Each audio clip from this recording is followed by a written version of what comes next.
আজ বানালাম সুস্বাদু ঝরঝরে আলু বিরিয়ানি। এভাবে আলু বিরিয়ানি রান্না করলে খেতে কিন্তু খুবই ভালো লাগে। যেহেতু এটা আলু বিরিয়ানি তাই আলুগুলো একটু বড় বড় করে টুকরো করে কেটে নিয়েছি। এবার রান্নাটা শুরু করব। কড়াইতে দেব সাদা তেল।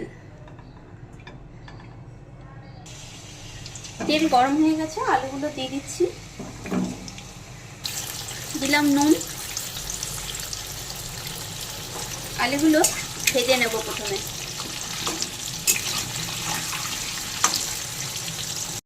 আলুগুলো লাল করে ভেজে নিয়েছি, বা তুলে রাখবো। দিয়ে দিলাম পেঁয়াজ কুচি। পেঁয়াজগুলো ভেজে নেব। পেঁয়াজগুলো লাল করে ভেজে নিয়েছি। এখান থেকে কিছুটা পেঁয়াজ ভাজা রেখে দেবো, পরে ব্যবহার করব। এবার দিয়ে দিলাম ভেজে রাখা আলুগুলো আর দিলাম একটু জল। এর মধ্যে দেব আদা বাটা, দিলাম রসুন বাটা, দেব কিছুটা বিরিয়ানি মশলা, দেব জিরে গুঁড়ো আর স্বাদ মতো লঙ্কার গুঁড়ো, দিলাম নুন। এবার ভালো করে নেড়ে সব মিশিয়ে নেব। এবার কিছুক্ষণ ঢাকা দিয়ে রেখে দেব। কিছুক্ষণ পর ঢাকা খুলে নিয়েছি। দিলাম 1 চামচ মতন ফেটানো টক দই।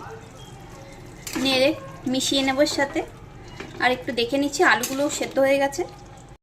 এখানে দুধের মধ্যে স্যাফরন ভিজিয়ে রেখেছি। এর মধ্যে দিলাম কিছুটা গোলাপ জল, দেব কেওড়া ওয়াটার, দিলাম মিঠা আতর 3 ফোঁটা মতন। এখানে বাসমতি চালের ভাত তৈরি করে নিয়েছি আগের থেকে। এর মধ্যে দিয়ে দেবো এবার রান্না করে নেওয়া আলুগুলো। সব দিয়ে দিয়েছি। এবার ভাতগুলো একটু ওপর থেকে দিয়ে দেব।